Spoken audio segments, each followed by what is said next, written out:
Well, we will get started then. So what I'm going to do is get the team to introduce themselves. Like I said before, our presentation today is on formal supports and making the most of the formal supports available to you. We are all going to be presenting this as a group because of the fact that we feel really passionate about this topic, which means we'll take turns to do parts of the presentation ourselves. So I'm Stacey. I'm the Director of Services at MND Queensland. Each of the team will go round and introduce themselves. So if we can start with you, Jason and Simone. Sure, Stacey. I'm Jason. I'm a support coordinator advisor with MND Queensland. I'm Simone Morrison and I'm support services coordinator.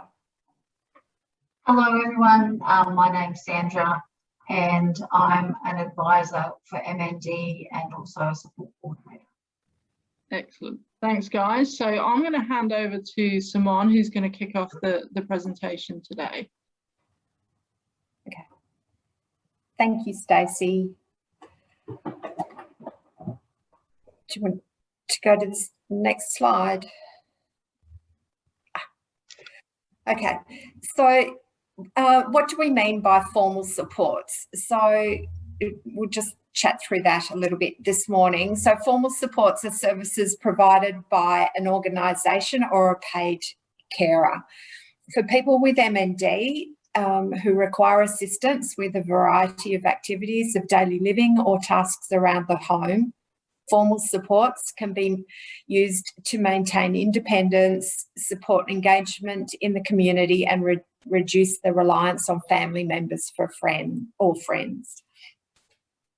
Informal supports are husbands or wives, partners, family members or friends who provide unpaid care. All right, so what are some of those supports that are available? So we have domestic, community and then personal care. So we generally start with domestic care or community access. So things like cleaning, household tasks, lawn mowing, access into the community, like visiting friends and family, going to craft classes, the local swimming pool. And then as symptoms progress, we start utilising the personal care, so for toileting, changing of dressings, grooming, but also using some technology such as cough assist and suction needs or peg feeding. So now I'll pass you over to Jason.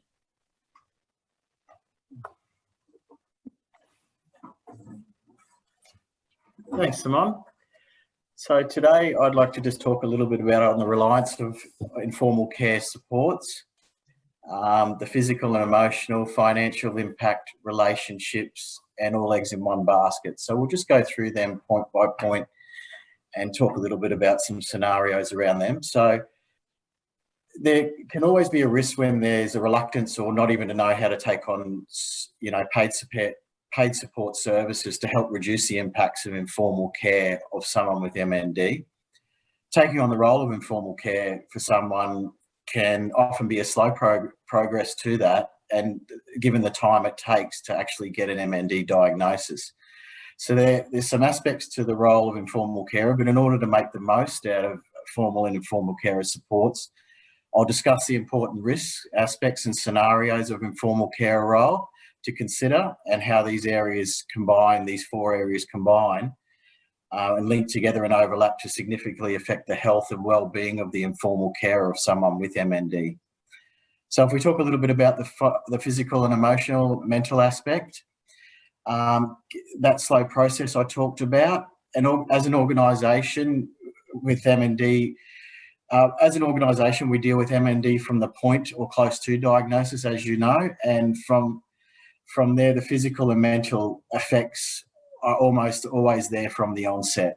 We see with informal carers over a period of time as the workload increases and MND symptoms progress, people suffer from fatigue, stress, exhaustion, pain, anxiety, all those sorts of things, pressure, mood, stress, which impacts not just on the diagnosis, but on all aspects of family life, responsibility and tasks, as you know. So the risk of the physical symptoms we talk about often will lead to high risk of injury and illness and informal carers as a result of taking on too much care on your own for too long. The risk is also mental health can also deteriorate over time, and stress and worry as a result of the physical and mental emotional effects combine, and this leads to higher risk of illness and what we often call carer burnout, which is something you might be familiar with, that term. So from the financial aspect, impacts can vary, but often we see partners or family of those with MND may have to reduce paid employment that they love to take on added responsibility and time of informal care. So sometimes not immediately knowing or exploring the formal carer supports out there, either privately community, NDIS, My Aged Care, means that the work is often already sacrificed as part of the MND journey. So giving up work, it can obviously have a significant impact, and trying to combine work with informal care again leads back to the risks with physical and mental effects of fatigue, exhaustion, pain, anxiety and stress that I just talked about. Relationships, maintaining social activities together. So even when two people have a very strong relationship, there can always be some sort of risk or effect when taking over the role of informal carer. Again, with the slow or fast taking on of informal care, the relationship can shift from partner or son or daughter to feelings of just being a carer to someone with MND without realising the physical and mental symptoms that can slowly affect and become an unexpected or even unwanted, often part of the relationship.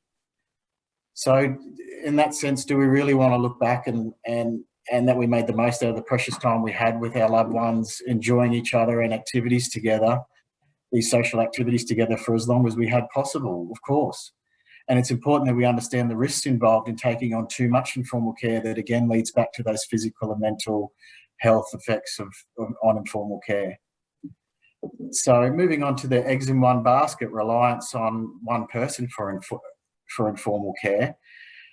We all see that what a reliance on having one person can do as outsiders, but often, this is either a fast or slow process to informal care for someone with MND, and often can feel too late to change or feel like it's just there's no other options. We need to understand the risk of all your eggs in one basket, and the reliance on one person means that the informal carer, will have to know everything all day, every day, and the toll that can take on you. And to think about what the risk involved when no one else is involved in care, and how to take over when the informal carers need a break, or if the MND has a sudden rapid progression of symptoms and the informal carer can't cope with the increased workload. So again, it's about thinking about the problems, risks and effects of extreme burnout and health problems and accidents if, someone needs to step aside either briefly or permanently from informal care. So if we could move on to the next slide, please, Stacey. So we talk about why the reluctance for paid help. So often it's a habit. We know that if we've been doing something for so long, it's a habit, whether it's good or bad, and we just keep going on with it. So as an informal carer, we might see it as, well, I've been doing it for so long, so I'm just used to it now. Again, it comes back to the risk of being unprepared for the unknown rapid progression of MND and the physical health and burnout. And, we've got to decide whether that's a habit which we really believe is worth breaking.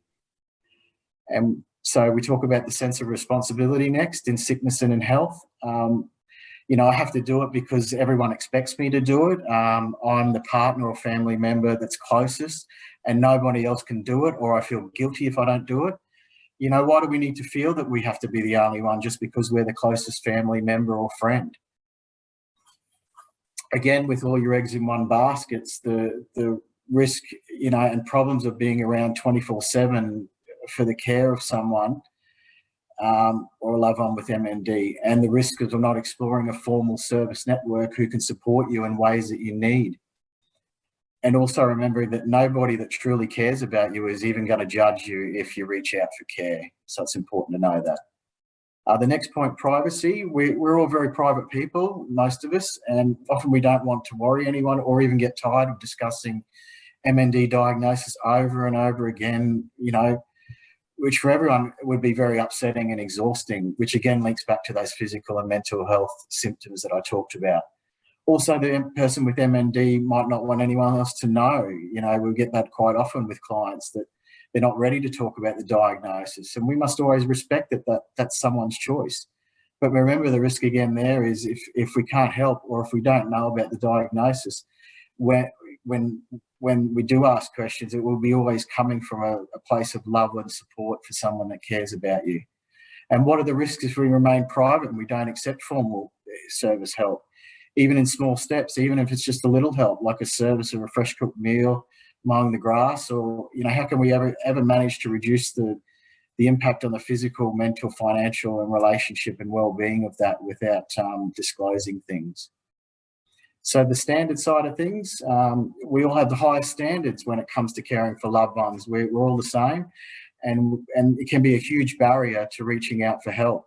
But when it comes to help and support, we've got to think about the risks if you can't let go of a little workload and go from there in those small steps we talked about. You know, what I often say to clients is, are you really going to remember or care how clean the bathroom was, the floors, when you reflect back on the important things in your life? And as mentioned before, we do not want to risk looking back. You know, what's the risk in if we, you know, didn't make the most out of the precious time we had enjoying each other and activities for as long as we could? And we move on to not knowing any other options. You know, we talked before, in order to reduce those physical and mental health, you know, concerns, we communicate and explore and get help, and how to go about those support services. You know, Sandra will discuss how to engage in those support services. Sandra will discuss a little bit later in the presentation for us.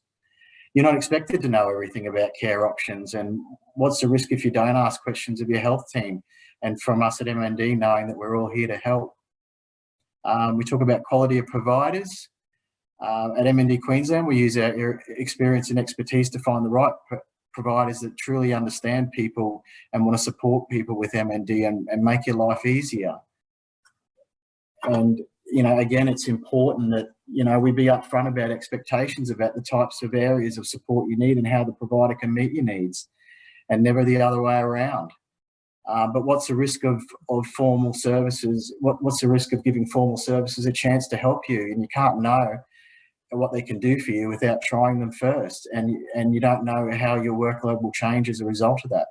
So again, Sandra will talk about what service providers can do for you there. So the final point there is burden and direction of training.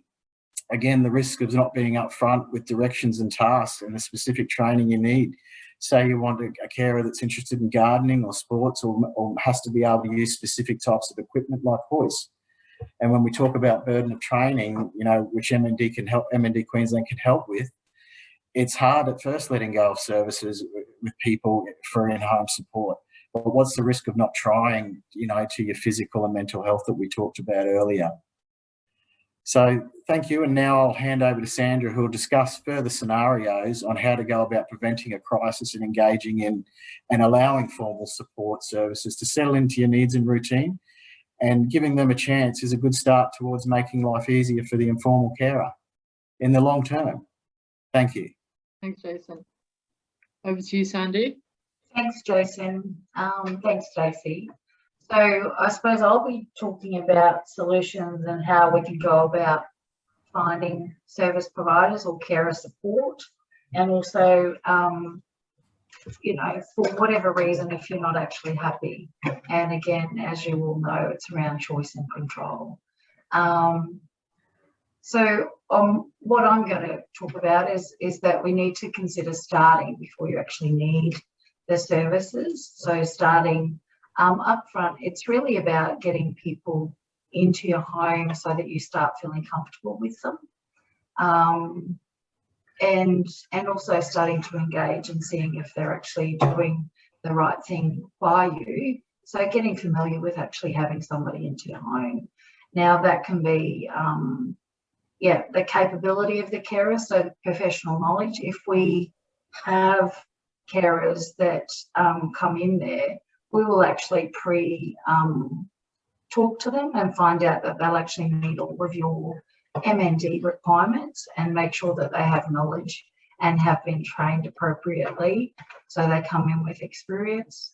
Improve financial position. So as Jason said, one of the concerns is the financial burden.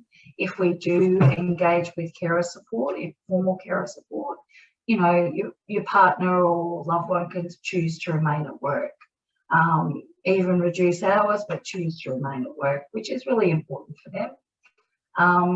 The other one is that the government takes on the responsibility for funding of the formal carer support. So as a formal carer supports either your wife, husband or friend, which we've discussed, if you engage with a formal carer, it'll actually give you some time. It'll also give your carer some time away from it. I'm actually going to give you a couple scenarios just so that we understand some clients that I've experienced. Now there's no names or anything with this, and I've read through them a few times, and they're not just one person, they're actually a couple that I've experienced in my time dealing with MND clients. So the first scenario is, and this supports starting care before it's actually needed. So this client lived in a townhouse. They were really reliant on their informal carer, who was a friend, so not a husband or wife, but a friend.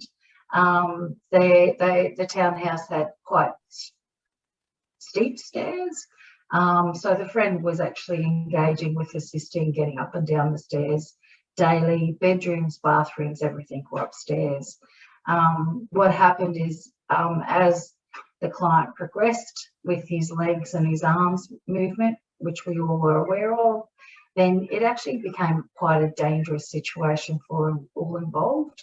Again, he didn't want to engage in formal carer support, so his informal carer was helping him all along the way. He actually fell down the stairs at one stage. He was okay. Ambulances were called though, but it wasn't until that situation happened that we started to talk about formal carers being in place, people that are actually experienced and also can assist the informal carer. In that scenario, he wasn't hurt. However, the informal carer actually did hurt herself. So again, we waited for the crisis to happen before we engaged with formal carers. So that's something that I suppose with this presentation, we're trying to stop that happening so that everyone is fully informed, and we look at starting care support before it's actually needed. The other scenario, again, this is for a couple of different clients. So that have happened since I've been working with MND clients. So they've been partners for a long time. Yes, so it was like a duty and love scenario to actually look after their partner as an informal carer. But what's happened is that it became that they had no time, they had no downtime, the informal carer, because as you know, with MND, you know, the needs progress rapidly. The situation became very stressful. And unfortunately, and this is in a couple scenarios, this is not one individual, the person became quite stressed, became unwell, and was also admitted into hospital. So even though they were supporting the client with MND, what had actually happened then, we were in a crisis situation, because that person that the client was heavily reliant on was no longer there, and they were actually having time in hospital to recover from their illness.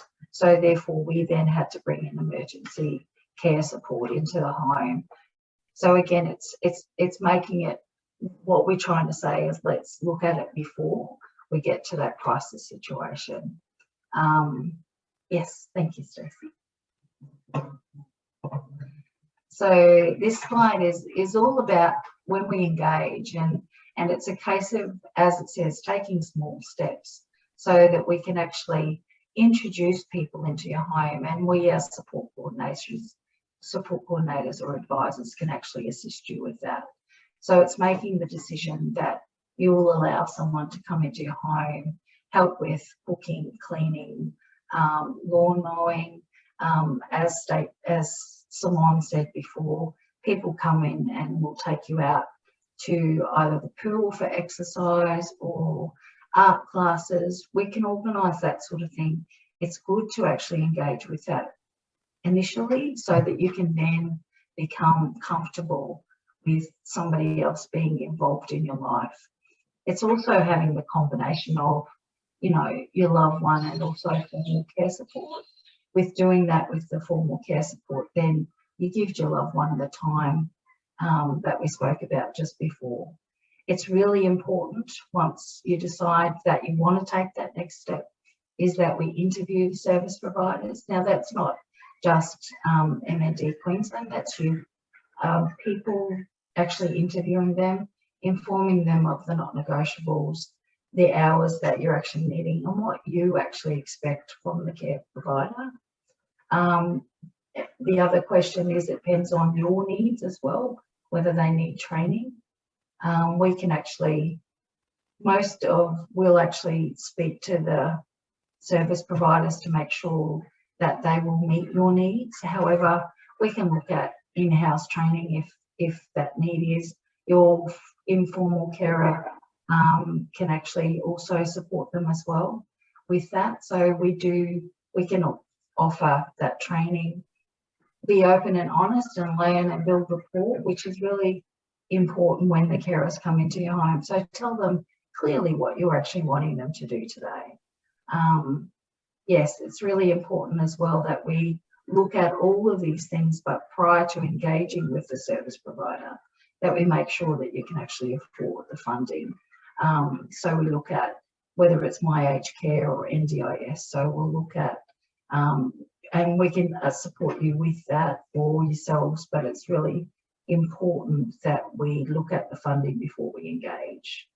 I've got here, always share your quotes, which is with your My Aged Care or with your service provider, just so that we can actually verify the funding, which is very important.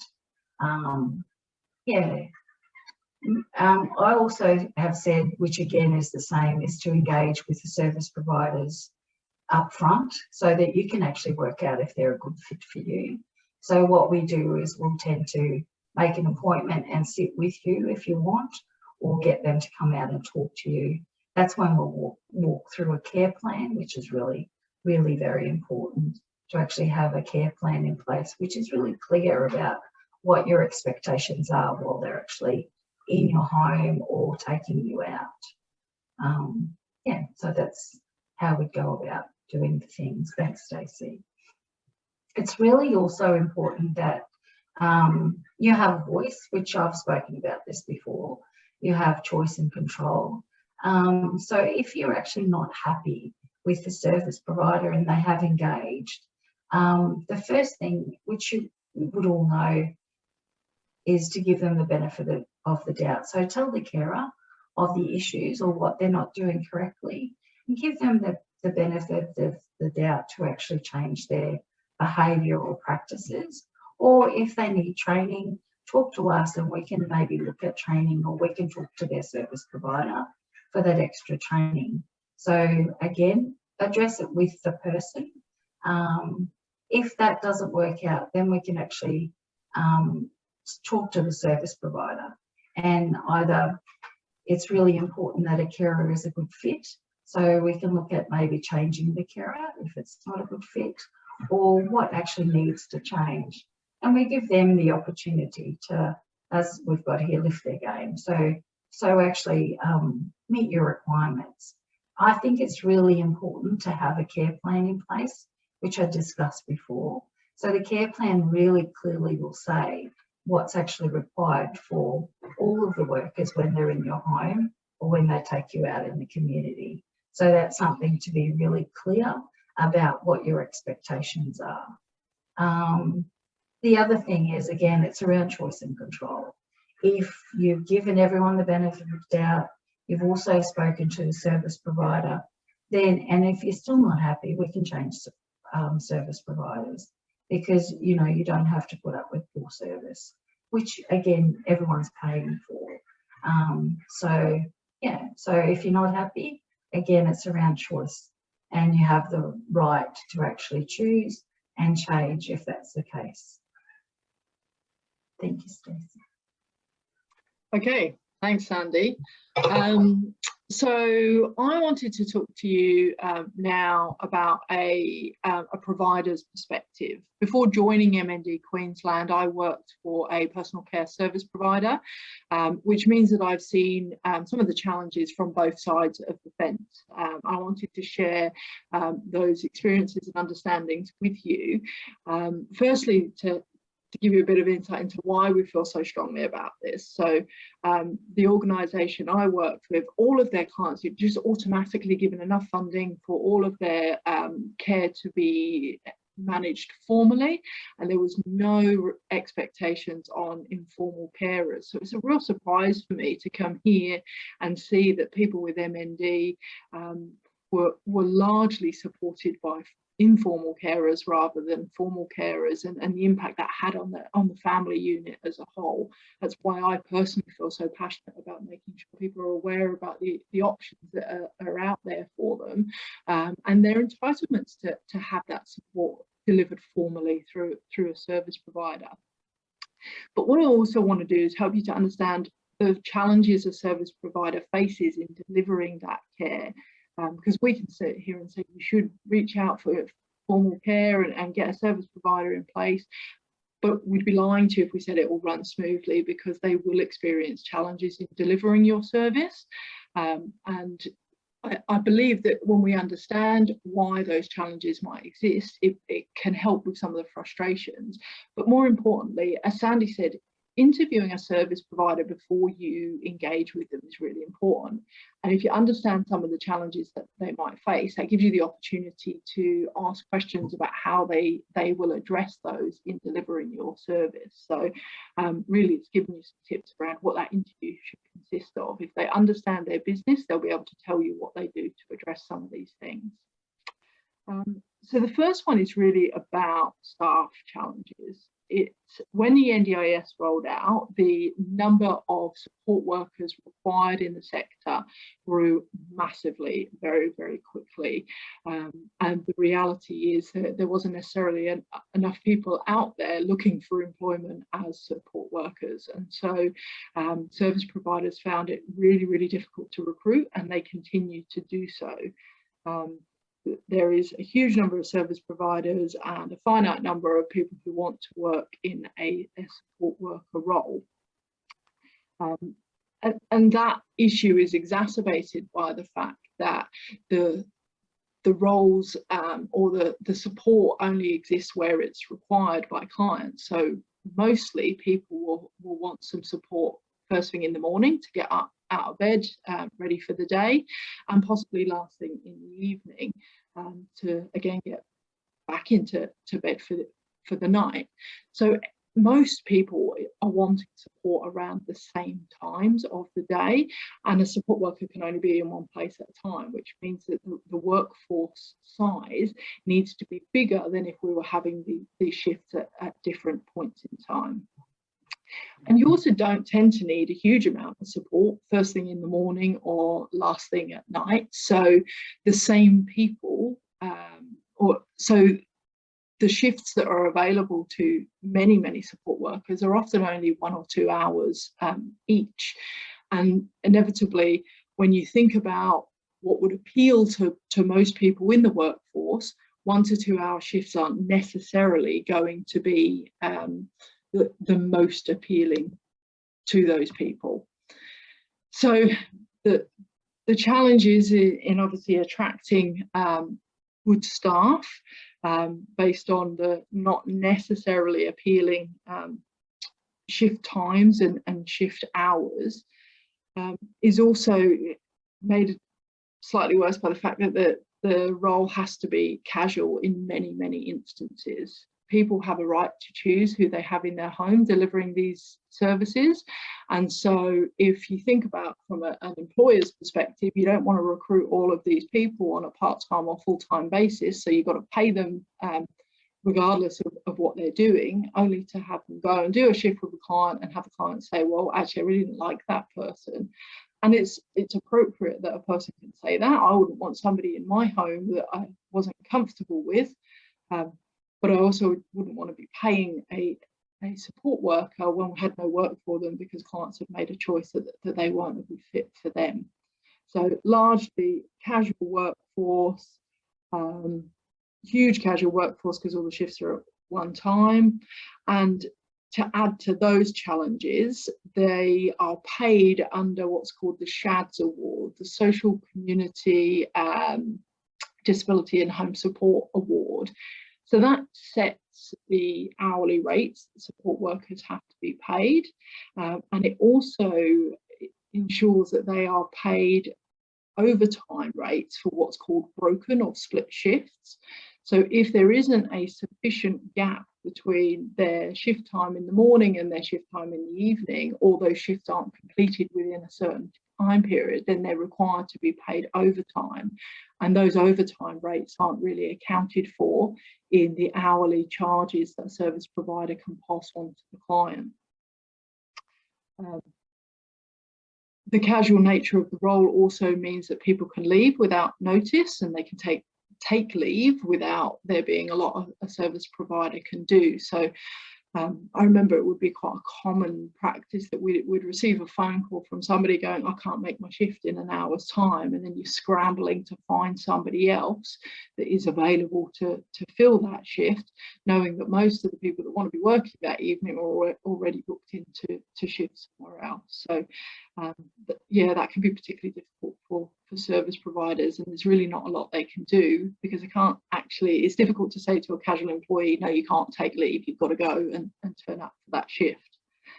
Or they'd call and say, I'm leaving and I'm leaving immediately. So they wouldn't give any notice around that. So again, you're then in a position where your regular support worker has left and you're scrambling to find somebody else until you can recruit an ongoing replacement.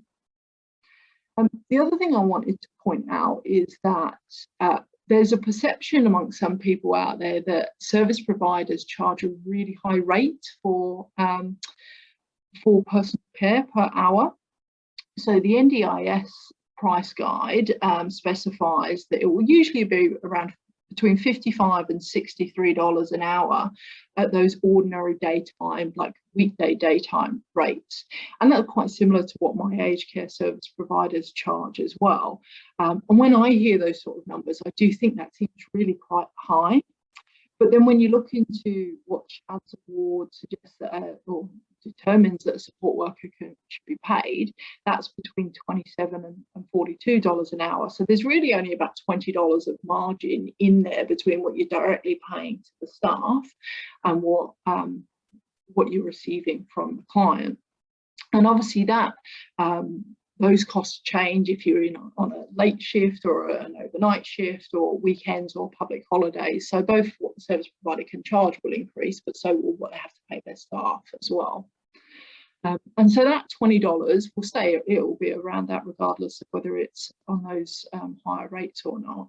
But that $20 needs to cover any overtime you have to pay due to the SHADS Award around those broken shifts. Running the office, so the building, the hardware, the software that you need to run a service like that, the vehicles that you might need to give, any travel you've got to pay that isn't directly paid by the client, the administration and management roles that the organisation have in place, any governance requirements. Audit under NDIS is an extremely expensive process. It also covers things like staffing on costs, so the super that you have to pay, the work cover, that kind of thing. So there's a long, long list of costs that $20 margin has to cover. So the reason I'm telling you that isn't to say, look, we should pay more for our services. It's more around understanding that they need to be extremely efficient, and obviously also recruitment and training goes into that $20 margin as well. And given that we talked about the casual workforce, which has a a turnover rate of over 30% in this sector. It's an ongoing cycle of recruitment and training. So it's not a lucrative business by any stretch of the imagination. So the people that are in the business tend to be in it because they believe in the value of the services they're providing rather than to make big bucks. Anyone that is making big bucks is really doing a fantastic job, because with those margins, there's not a huge amount of money to be paid without some pretty incredible efficiencies. But really there is, and I tell you, so that you can understand that it isn't as simple as just going, well, why don't we just pay the staff more? Because if you pay the staff more, then that reduces the margin. So unfortunately, I left that particular organisation or that direct service delivery before I had any of the answers to these particular challenges. And I'm confident that there are service providers out there that do a really good job. There's a number that have a much lower retention or turnover rates than the sector average. But those are the sort of things that it's really important to ask people about. They would be prepared for those kind of questions, or they should be prepared for those kind of questions. And if they don't know the answer, then that probably gives you a pretty good indication that they don't have mitigation strategies in place to address some of these issues. So hopefully, like I said, that has helped to clarify some of the challenges that you might face, why it might not be a seamless process to have formal care in your home. But even with understanding all of those challenges, we really believe that it is important to use services that are available to you. And potentially use two, so that you have your own mitigation strategies for some of those challenges if people from the first service provider are not available. That's not so easy under my aged care funding, but it certainly is doable under NDIS funding. All right, I'll hand back to you, Simone. Thank you, Stacey. We just thought we'd give you some quotes from some of our clients and their family members. So, you know, one is, it becomes a social thing once a week. We have a chat and do craft or have a cuppa. We have carers in place that not only meet our M&D clients, but also match perfectly to our personal interests, which has made a real positive difference to our daily lives. The carer has become my husband, has given my husband time for himself. He doesn't need to worry about me. And just final one, my carer has become my friend. So you can see how the carers do actually become, you know, a very much a welcome part of the household, and how much benefit they can actually add. Okay, so that's our presentation for today. Does anybody have any questions that we could help answer? All right, so if everyone could unmute themselves, that would be awesome. I think we've got you back, Linda, and you, Sam. Yeah. Did anyone have any questions you wanted to ask us at this point? I've just got probably a stupid question. The difference between formal and informal carer? Yeah, so an informal carer is a family member that's not paid for delivering, or a friend that's not paid for delivering services, and a formal carer is somebody that is employed either directly or through a service provider. So it's a professional. So, all right. So how does it? Oh, sorry. I'll just one more little bit. So Rob, he lives here. He's paid a carer's payment. So that's sort of out of this little bit, isn't it? That's completely different. Yeah, so the carer formal carer is through NDIS, yeah. Or through a formal funding source. Yeah. Okay, yeah, I got it. Excellent. Any other questions? With my aged care, the service provider typically charges similar sorts of amounts for personal care, but the service provider also typically takes 20 to 35% of your package right from the start. So obviously that must cover some of the costs you were talking about? Yeah, look, it certainly does. Like you say, the rates are very, very similar, but they do have the admin covered elsewhere. And at 25 to 30%, that's really high for admin. So it potentially is much more financially viable for my aged care service providers to deliver services than NDIS. And some of the big ones, I'm thinking of one particular big my aged care service provider pulled out of NDIS but continued to provide services through my aged care through home care packages and Commonwealth Home Support Programme. So I think that probably does go some way to prove that you're absolutely spot on. It is much more lucrative or much more manageable to deliver services through my aged care funding than through NDIS. However, they do also have significant audit requirements and governance requirements as well. So there are some quite significant costs for aged care providers in that respect. So that's all from a budget, is it? That aged care fee that they're paid is out of our NDIS budget allocated? So the My Aged Care is for people who are not eligible for NDIS funding, yeah. So the NDIS formal carer, are we budgeted for that? Yeah, so in your in an NDIS plan, there should be funding, or funding will be allocated where care is required in the course in the core support section. Okay, yeah, that's what I thought. Yeah, yeah. Okay. Any other questions? No, not at this stage. It's all pretty, clear.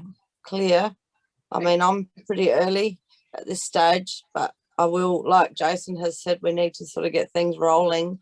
And like you said in the speech, it's good to have it all in place. So when you do need it, it's there. You don't have to do the running around and the stress and you know what you're doing, and it's all reachable. That's absolutely right. Yep. That's good. That's excellent. Thank you. Thank you. If there's no last questions, then we'll wrap up, if that's okay, everyone. Thank you. That was good. Thank you. My eyes got shut a few times, but that's my eyes. But I was listening. Thank you. Awesome. All right. Well, thanks. Nice to see some familiar faces with Andrew, Sam, and Peter, and really nice to put a face to a name for you, Linda. So thanks for everyone. Oh, thank you. Yeah. Lovely. Thank you. All right.